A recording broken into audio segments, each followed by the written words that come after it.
Tonight on Police 10-7, Invercargill Police investigate a serious accident. The vehicle's finally come to a stop here, one wheel in the gravel. The young girl has continued to be projected forward and she has ended up lying down on the side of the road over here. When Lower Hutt Police arrest a suspected burglar, they end up with an unusual pair of passengers. Come on, you pups. And in Dunedin, a drunk student can't remember his own name or where he lives. So the cells are home and we're going to take you home. We need an address. And then our father came and said that the police was here. I was in the shower and I heard like a car skidding noise, you know, and then the police car alarm was very loud. And I asked my wife, "You heard any noise? You know, the police car very loud." Oh, she said she don't know. And then after shower, I came around and I saw the police car here on my driveway. The incident that disturbed Paul's shower and his kids' video had started when Constables Pat Thomas and Brett Polglaze spotted a suspected burglar police had been trying to find. Just in the car that we spotted as we're doing that 3T.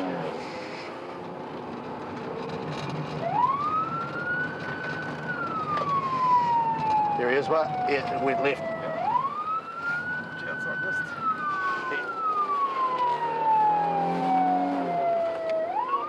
Up ahead, the guy they're after has turned off the main road, but he's picked a no-exit street for his escape. Keep going, mate. There he is. And that's why he ended up in Paul's driveway. Yeah, stand down on that comms. We're trying to track down a car.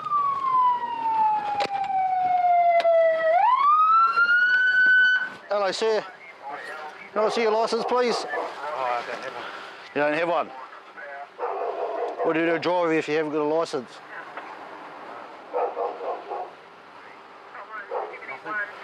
Nothing. Whose car is it, sir? Have you been caught driving without your licence before? You have. So are you a forbidden driver? Yep. You're forbidden? Okay. You're not disqualified or anything like that? Yes, I am disqualified. You're disqualified. What were you disqualified for? Can you just watch him, mate? All right. I'll jump out. Yeah, no, you're right. You're right sitting there for now. I just get me offside while I do a few checks on your licence, okay? The driver's situation's getting more serious. If he's still disqualified, police will be able to impound his car. Cobbs North T. QP, please. The QP confirms that Mark shouldn't be driving. All right, you're under arrest for driving while disqualified, okay? You're not obliged to say anything. Anything you do say may be given in evidence. You have the right to consult and instruct the law without delay and in private, and you also have the right to refrain from making a statement. Okay, can you step out of the car? Turn around and face the car, put your hands behind your back. Negative. Now, have you got anything on you that you shouldn't have, mate?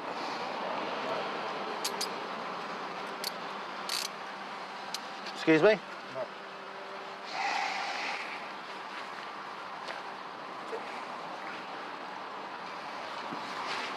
No needles or syringes or anything like that?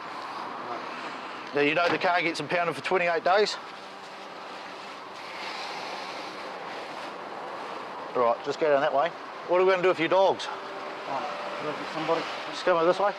Yeah, now that we've actually got him arrested and safe in the car, we're just going to wait for the boss. The sergeant is coming up and he can decide on what we're going to do with the car, which is getting impounded anyway. So we'll see that. I'm sure it's going to be searched subsequent to arrest. So we'll see. That's his call when he gets here. Sergeant Grant Ferguson arrives a few minutes later. He's tried to lose us. He's come down here to do a runner from us, to get away from us. And they decide that the car can't be searched without a search warrant. Can we have a tow truck, please? This only leaves the problem of Mark's dogs to deal with, and they can't be left behind. Pat Thomas has ridden with a lot of strange passengers during his career, but Sally and Tom have never been in the back of a patrol car.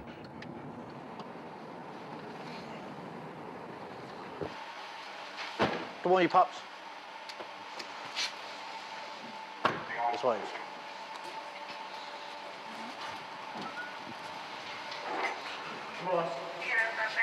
We'll just pick you up from the other side. 3 in the can, mate. 3 in the can. At Lower Hutt Police Station, Mark's put through processing and Pat tries to find somewhere for Sally and Tom. In there. Get in there. Come on. Get in there. Come on. Hey, that way. Come on. Hey, come here. Come here. Come here. Just a sec, mate. Can you just get the pups in there, please?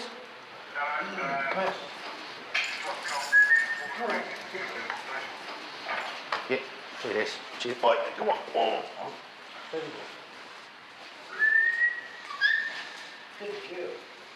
Good girl. Cheers, mate.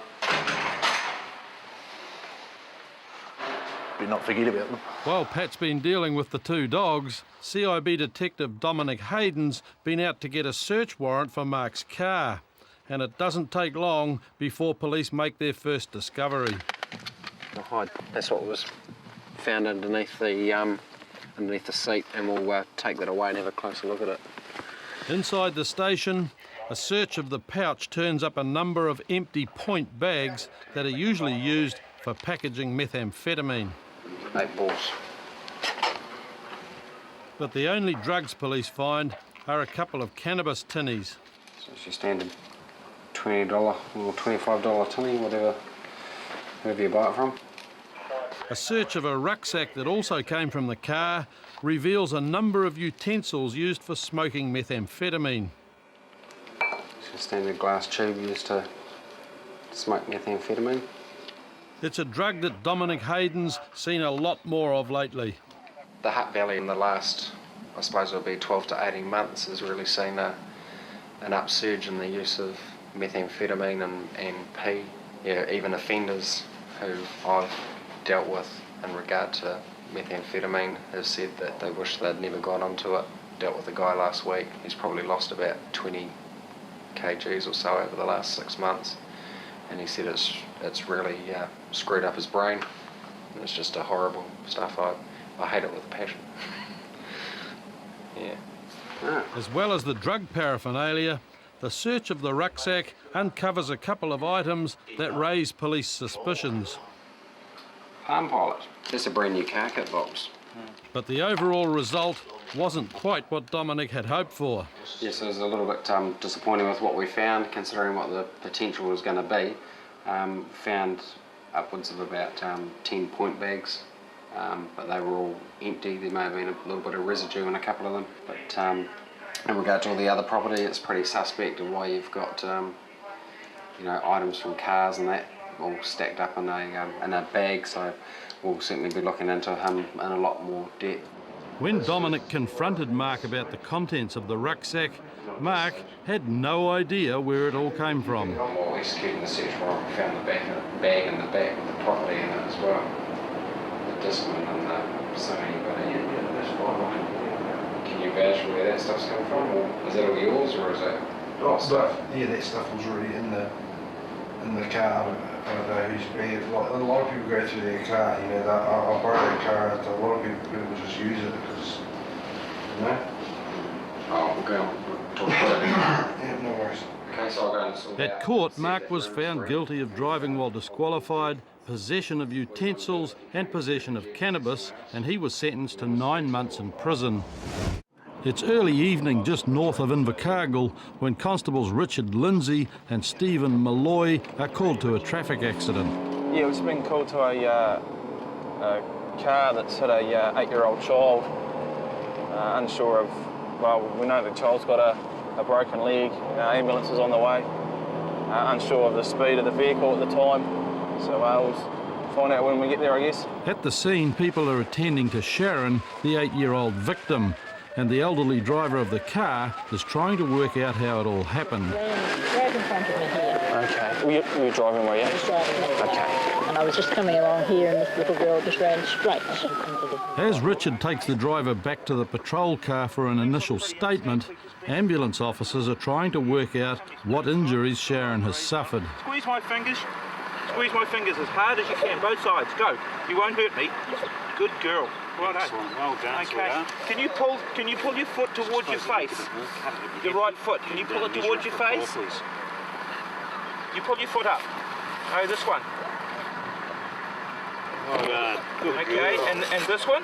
That's a good girl. She's been moving it. You've got an open laceration. Just a laceration here. Initial indications are that Sharon hasn't broken any limbs, and while this is going on, the police investigation is already underway. You'd obviously seen, had you seen the vehicle there and the people over the other side of the road? But I'm not sure if the people were there, because the lady come running from here. Okay. I'm not sure where the husband was. Right. But you saw the vehicle parked there? Yeah, As you're approaching? Yeah, Yep. I did see a vehicle parked there, yeah. Sharon's father had stopped his car to look at a block of land on the other side of the road, and Sharon had run after him, straight across the highway and into the path of the oncoming car. So you saw the vehicle on the other side of the road. Did the wee girl come out of a door of the car or around from behind it? I just saw her almost in front of me. The ambulance officers now have everything in place to move Sharon, and although she's been given painkillers, this is going to hurt. Just you first. You're right, sweetie. Get a few more heads. You have to roll on the head here. Actually, come and hold under. You let go there. You're going to feel a metal stretcher go under you. All right, it's not going to hurt, but we're going to put it under you. You hear it clip together, and then pick you up. Walk you straight into the ambulance. There's just put it under when we roll her over. You check it back from it. Just get you to seal your lips around there and just keep blowing until I say, just around that wee bit there, and just keep blowing until I say stop. That's it, keep going, that's the one. That's what we want to see. Lovely. With the driver passing the compulsory breath test and Sharon on her way to hospital, police have already built up a good picture of what happened immediately after the girl was hit by the car. So she's come all the way down here. The vehicle's been braking the whole time while walking down here. Road conditions have been damp. The vehicle's finally come to a stop here, one wheel in the gravel. The young girl has continued to be projected forward, and she has ended up lying down on the side of the road over here. So as you can see, it's quite a distance, approximately about 18 metres. Within a matter of hours, Serious Crash Unit investigator Ken Patterson is on the scene. And although Ken will take a few photographs tonight, a full investigation will have to wait until morning. But there's good news at the hospital. Just uplifted the young girl's property from the hospital, which we need for the investigation. And I've also just been informed that the wee girl has no broken bones, it's a cut to her leg and some minor injuries, so that's really good to hear. Got that. We can start from the fog line and work your way in. The next day, Ken Patterson was out mapping the scene of the accident with Constable Andy Fraser. Got that. What we're doing here is we're forensically mapping the crash scene. Constable Fraser's the prism holder, and we're just marking the position of the Toyota Land Cruiser as it was on the night when the crash happened. We're just taking a series of electronic shots, and this will convert into a forensic map and scale plan of the area, and it's just a series of shots which is recorded in this machine here. Back at the police lockup, officers have marked all the places on the car that made contact with the young girl. Number one here is a portion of the bumper where the thigh or the knee area has struck. Number two, we've got some impression from likely to be clothing. Number three is the indentation area where the upper portion of the body, probably about the hip area, has hit. Number four, it's quite a deep impression. Looks like someone's attacked it with a ball pen hammer. That's likely to be an elbow or a shoulder. Number five, we have a strand of hair from the young lass, which has been placed on the vehicle and is held there. Number six, we've got a a smear as she started to come off the vehicle. She's moved over to the left-hand side. Number 7, that's also a mud smear as she's been leaving the vehicle. We believe that to be from her gumboot. So we know she's been on the bonnet for a time, and then as the car's been braking, she's been thrown forward and has tumbled to her final position. Sharon was let out of hospital a few days later, and the crash investigation showed that the driver was not at fault. Although the speed limit for the road was 100 kilometres an hour, the car had been travelling at only 66 kilometres an hour just before the accident, and had slowed to 52 by the time it hit Sharon. It's Saturday night in Dunedin, and Constables Alistair Gold and Matt Gaze are on patrol. Just patrolling the central city and keeping an eye out for general disorder and anything might come across a lot of young people, intoxicated people, and at this stage just general proactive patrolling. It's not long before a report comes in of a heavily intoxicated student. Got a 1K male who's fallen asleep in the toilet cubicle. It's up to you, Bob. What call? Yeah, Chloe, we'll go and have a look. The 1K call sign means that someone is unconscious from drink or drugs. Go flush them out, all right. This is confirmed when Matt and Alistair arrive at the internet cafe, and the manager takes them to the toilet, where they find a young guy passed out on the floor. You want us to do something with him? Oi! Wake up, mate. Yeah, he looks well stuck. But I think he is having a very nice sleep. Yeah, it doesn't look that nice to me, but... Alright, he hasn't come from your cafe though? Yeah, he's not one of our customers. The officers decide to bring in the paddy wagon. We might bring it the TP truck because he's not coming in there. He's actually occupying our toilet. Yep, but we'll have to go back to the If you want to do that, I'll get him downstairs.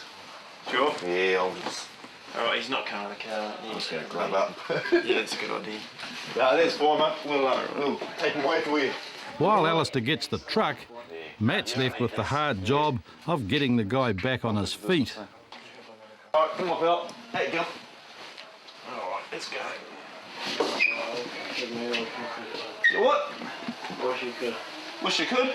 Yeah, very good. You what? Give us a break, man. Give you a break? Yeah. Alright, come with us, mate. Can you stand up? Really. Can you stand up? Alright, do that for us, eh? Turn around. Oh.